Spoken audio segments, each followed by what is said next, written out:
Hey, I was going to be walking you through Monster Quiz today and setting that up from all sides of a student as well as a teacher view and what it looks like while you're playing and at the very end and what it means to you. This is a great game for checking in the middle of a lesson or at the very end of a lesson that you want to kind of make it more a little bit more fun and engaging for the students versus just a quick assessment like our quick checks with the response clickers. So again, everything is going to be in the creation side of things. So in the middle, we're going to be clicking on the Monster for Smart Lab. Just like all the other steps is step one, what do you want to do? Step two is content. In this case, there will not be any bells and whistles because they're already built in there, but just walking it through.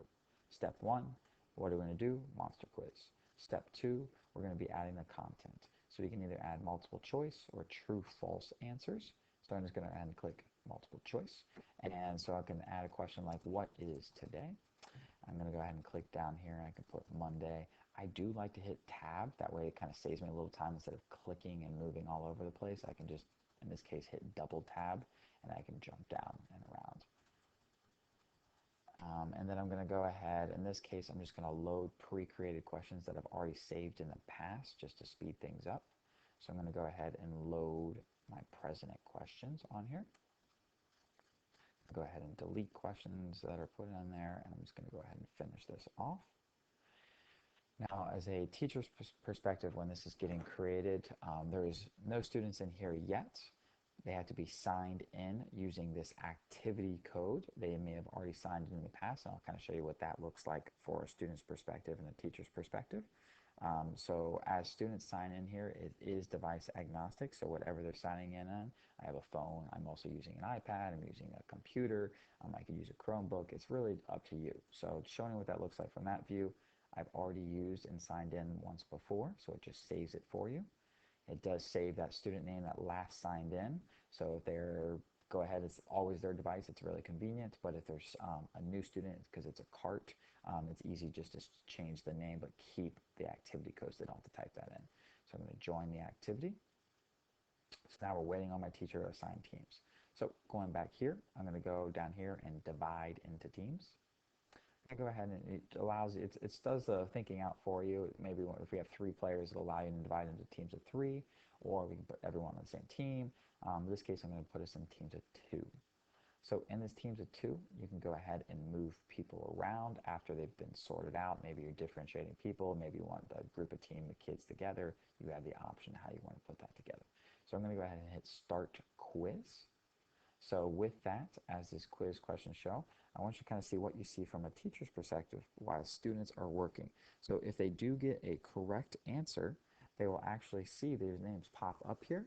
And you can see that back and forth on both teams. But if they get it wrong, it actually just shakes like that. So you don't really know who's getting it wrong as a team, but you know that someone is getting it wrong.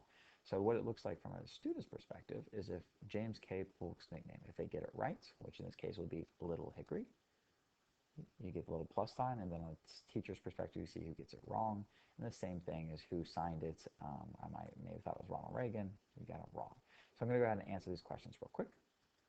So checking back in, my team did finish here. I will say it has to wait for everyone to finish at the same time. So if one kid does finish, it will say you have finished, now you're waiting on your team to finish. However, both teammates have already finished. It will not tell you who you're waiting on. It will just simply tell you who is on your team. So you're not having to have that little battle there. So going back from a teacher's perspective now, you can see the mystery boxers won this. You can see how fast each team played out. And then as I click on my class review, I can see how well we did. First president's name is George Washington. Looks like everybody in the class put George Washington. Probably don't need to spend much time on reviewing that. However, James K. Polk's nickname, it looks like every single kid in my little group of 3 put a different answer. One kid put A, another kid put D, and then the correct answer is C. So it highlights the correct answer, but it does show you how the breakdown of all the students. And then number 3, it looks like we did really well. Number 4, only one student missed it there. You'll get more data points as the more students you have involved with that. But this way allows you to say, hey, I don't need to spend any time on 1 and 3, and I quickly know that without having to go through and grade papers or anything else involved. I can just quickly assess my students where they're at. From a student's perspective, I'm going to go ahead and click over here, and it will tell you what they got right or wrong. And in this case, the one that they did struggle with is President who signed the Gettysburg Address. This particular student, it took them 3 tries for Abe Lincoln. What happens is it does sort the answers and questions in different orders. So if you're sitting right next to each other, it will be different questions in a different order. And at the same time, if you miss it, it will come back into the fold later and it will reshuffle the answers around. So you can't just memorize the correct answer in the correct spots because it'll move them around. So you're constantly making your kids think a little bit more. So hopefully this was helpful with the monster quiz and walking it from both sides of the student and teacher. If you have any questions, please feel free to leave them in the comments.